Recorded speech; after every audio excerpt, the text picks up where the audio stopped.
السلام علیکم ورحمۃ اللہ۔ جی تو اسٹوڈنٹس، ہم حدیث مبارکہ پڑھ رہے تھے، اسی کی تشریح کو کنٹینیو کرتے ہوئے میں آگے آپ کو اس کی تشریح کرواتی ہوں کہ دیکھیں آپ صلی اللہ علیہ وسلم نے ہمیں حدیث مبارکہ میں کیا فرمایا کہ جب دنیاوی لحاظ سے ہم دیکھیں کسی کو جو ہم سے مال میں بڑھا ہوا ہے اور ہم سے جسمانی ساخت شکل و صورت میں بڑھا ہوا ہے، تو ہم اس وقت بجائے اس کے کہ اپنے رب کی ناشکری کرنے لگیں، بجائے اس کے کہ ہم جو ہے کسی بھی قسم کے حسد میں یا احساس کمتری میں شکار ہو جائیں، اس وقت ہمیں ان نعمتوں کی طرف دیکھنا چاہیے جو پاک پروردگار نے ہمیں میسر فرمائی ہیں۔ دیکھیے اسٹوڈنٹس، یہاں پہ اس حدیث مبارکہ کی بہت شارٹ سی یہاں پہ تشریح دی گئی ہے جو کہ آپ یاد کر لیں گے ماشاءاللہ سب اسٹوڈنٹس۔ ایک بات کی وضاحت میں بچوں آپ سب کو کرتی چلوں کہ دیکھیں جتنی بچیاں میری یہ لیکچر آپ سب اٹینڈ کر رہے ہیں ماشاءاللہ یقیناً آپ سب بہت ہی اچھی فیملی سے بلونگ کرتی ہیں، تو لیکن ہر طرح کے بچے کلاس میں موجود ہوتے ہیں۔ آپ میں سے کچھ اسٹوڈنٹس ایسی ہوں گی جو جن کا رنگ سفید ہوگا، کچھ ایسی جو ہیں گندمی رنگ کی ہوں گی، کچھ کا جو ہے نا سیاہ مٹھیالا اس قسم کا ہوگا، کچھ اسٹوڈنٹس ایسی ہوں گی بچوں جو جن کے گھر میں ماشاءاللہ پیرنٹس بہت ویل فیل ہوں گے، ٹھیک ہے نا، اور ان کے گھر بھی جو ہیں ماشاءاللہ بہت زیادہ ویل فرنشڈ ہوں گے، لیکن کچھ بچیاں ایسی بھی ہوں گی جو یہاں پہ آ رہی ہیں، پڑھ رہی ہیں، لیکن کسی کو احساس نہیں ہونے دے رہی ہیں کہ ان کے گھر میں کتنی مجبوریاں ہیں۔ باپ ریڑھی لگاتا ہے، کسی کا باپ بستر پہ، ماں محنت مزدوری کر کے بچوں کو پال رہی ہے، کسی کے پیرنٹس نہیں، کسی کا بھائی نہیں، کوئی اکیلا، کوئی ریلیٹیوز کے ہاں کچھ پیرنٹس کی سپریشن ہوئی ہوتی ہے، بہت سے مسئلے مسائل ہوتے ہیں اسٹوڈنٹس۔ لیکن ایک بات آپ اپنے ذہن میں یاد رکھیے گا، سب سے پہلی چیز بچوں، ہم سب بہت خوبصورت ہیں۔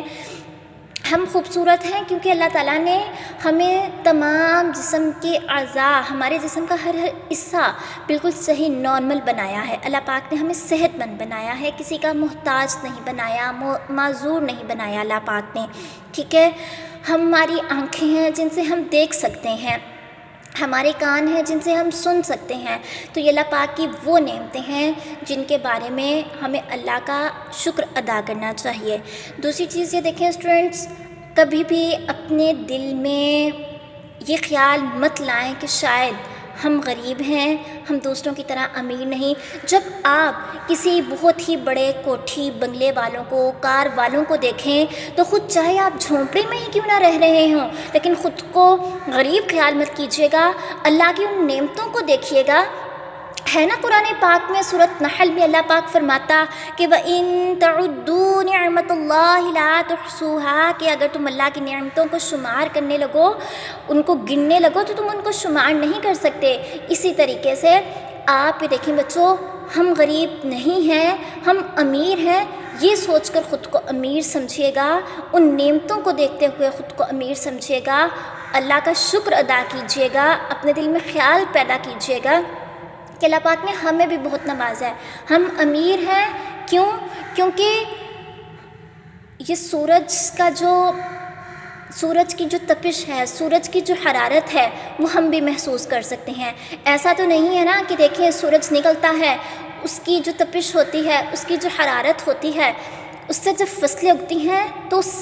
وہ فصلیں سب کے لیے ایک سی ہوتی ہیں۔ اور آپ دیکھیں گرمی میں جب ہمارے پنکھے جواب دے جاتے ہیں، جب ہمارے ایئر کنڈیشنر جواب دے جاتے ہیں،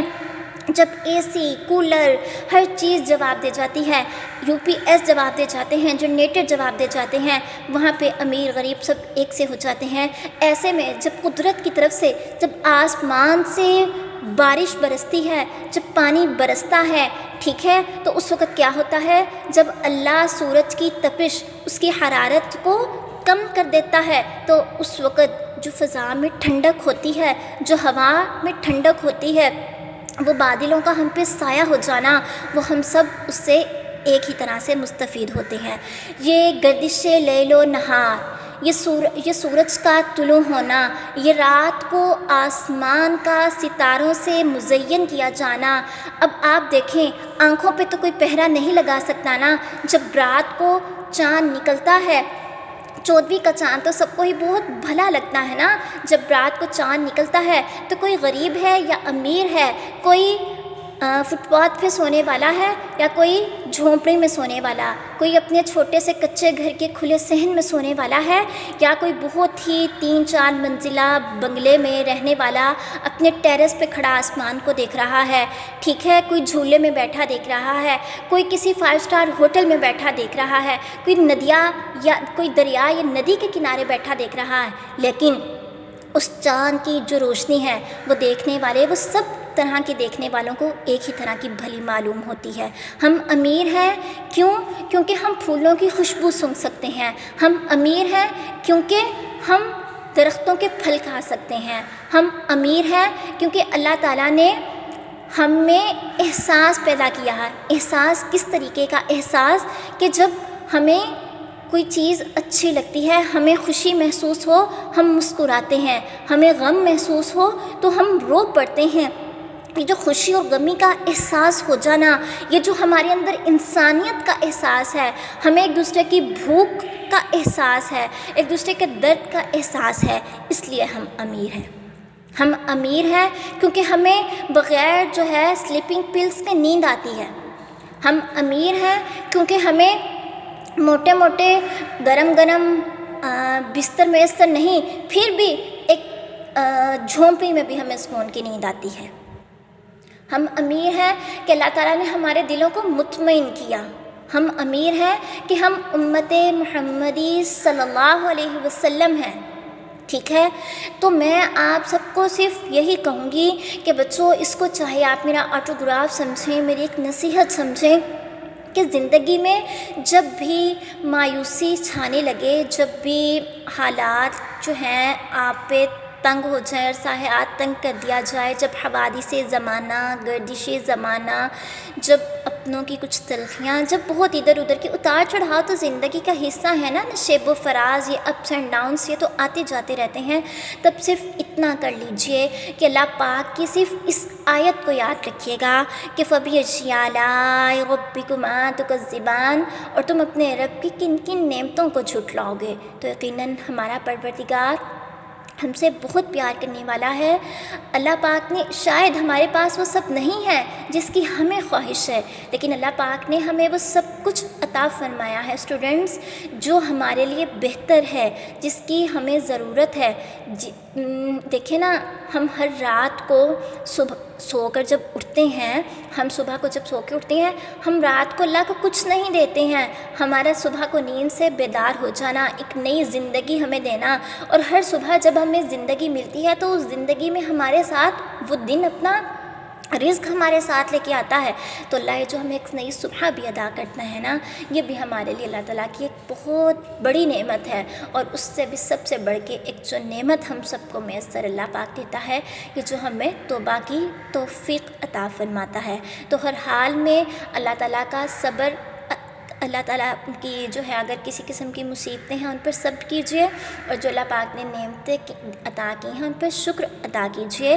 اللہ خود قرآن میں فرماتا ہے کہ وَلَنَبْلُوَنَّكُمْ بِشَيْءٍ مِّنَ الْخَوْفِ وَالْجُوعِ وَنَقْصٍ مِّنَ الْأَمْوَالِ وَالْأَنفُسِ وَالثَّمَرَاتِ وَبَشِّرِ الصَّابِرِينَ، کہ البتہ ہم تمہیں ضرور آزمائیں گے۔ کس سے آزمائیں گے؟ بھوک سے، مال سے، مال کی کمی سے، جان کے، ہم خوف سے، پھلوں کی کمی سے، اور البتہ کیا ہے؟ وَبَشِّرِ الصَّابِرِينَ، خوشخبری کس کے لیے ہے؟ صبر کرنے والوں کے لیے ہے۔ تو آئیے صدق دل کے ساتھ اللہ پاک کی بارگاہ میں سجدہ ریز ہوتے ہیں، اس کے حضور اپنے گناہوں سے توبہ استغفار کرتے ہیں، اور ہمیں جو اللہ پاک نے نعمتیں عطا کی ہیں ان پہ اللہ پاک کا شکر ادا کرتے ہیں۔ اور جب کسی کے پاس نعمت دیکھیں تو اللہ سے دعا مانگے کہ اللہ پاک جی ہمیں توفیق عطا فرما دیجئے۔ کسی کے پاس نعمتوں کو دیکھ کر ہمارے لب پہ یہی، ہماری زبان پہ یہی دعا ہو کہ الہی ان کو بھی تو نے عطا فرمایا، ہمیں بھی عطا فرما، ان کو بھی یہ چیزیں نصیب فرما اور ہمیں بھی یہ نعمتیں نصیب فرما۔ اور سب سے بڑی دعا یہ کیا کریں کہ الہی کہ جو تو نے نعمتیں عطا فرمائی ہیں، ہمیں ان نعمتوں کو صحیح استعمال میں لانے کی توفیق عطا فرما۔ وآخر دعوانا ان الحمد للہ رب العالمین۔